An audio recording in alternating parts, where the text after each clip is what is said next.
If I asked you, what is the greatest advancement in communication in the last 50 years? What would you say? You might respond, the computer. But if you did, you'd be wrong. What about the cell phone, you might remark?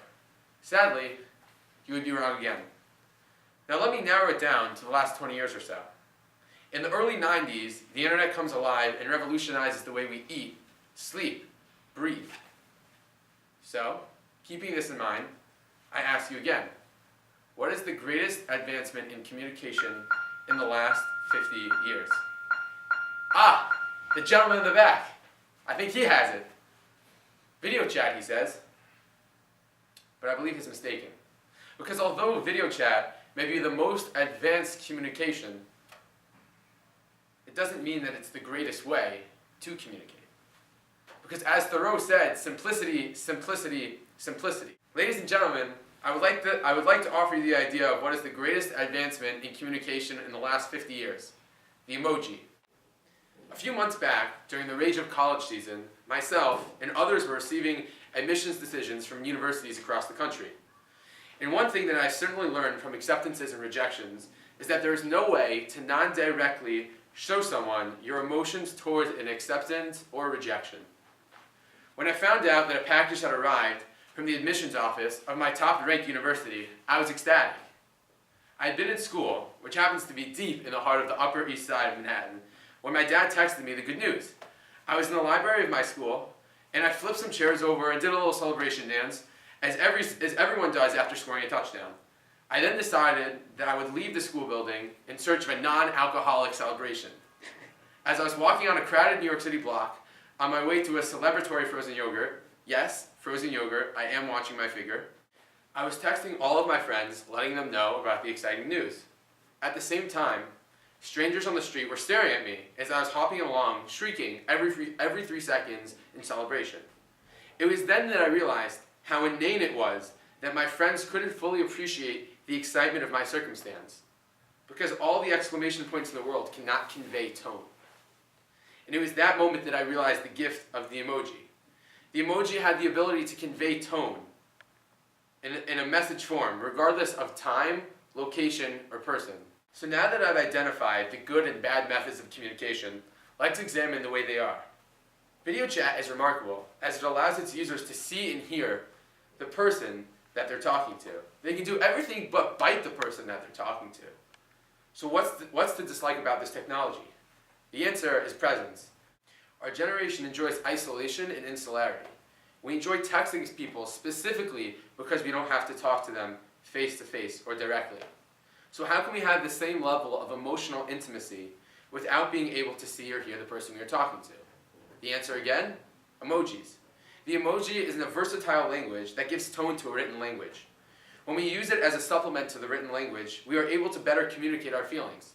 In this instance, we are able to withdraw ourselves from the presence of others and still continue the same level of emotional intimacy.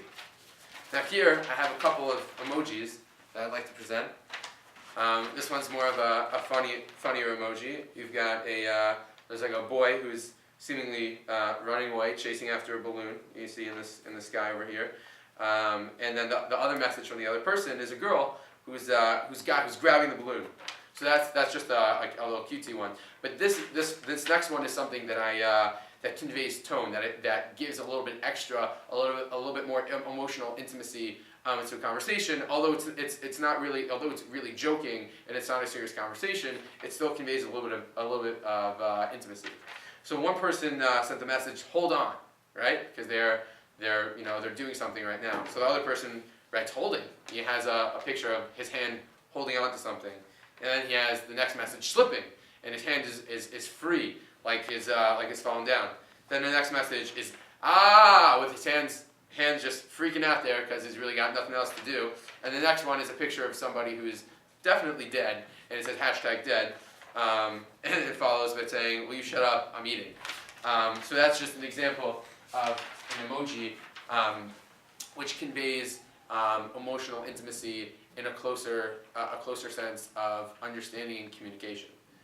Emojis are actually an invention that goes back to ancient Mesopotamia. The first written down language was Sumerian cuneiform. Essentially, that language is made up of symbols that represent different things, different objects. This means that our greatest advancement in communication in the last 50 years is just a replica, or it's just us trying to recreate the first written form of communication, the oldest form of written communication. This topsy-turvy world gets even more twisted when we manipulate the emoji to create sarcasm within our contextual understanding of written language. Thus, the innovation which allowed us to have clearer communication becomes blurred. So let's wrap up. The greatest advancement in the last 50 years is this thing called an emoji. Emojis give written language tone and therefore allow for indirect communication with strong emotional intimacy. Emojis are essentially a reproduction of the first written communication system ever set up. We can manipulate emojis to falsely represent our written content. And a communication tool that was used to give us a more emotional intimacy and transparency has made us more insular and separate than ever before. Thank you.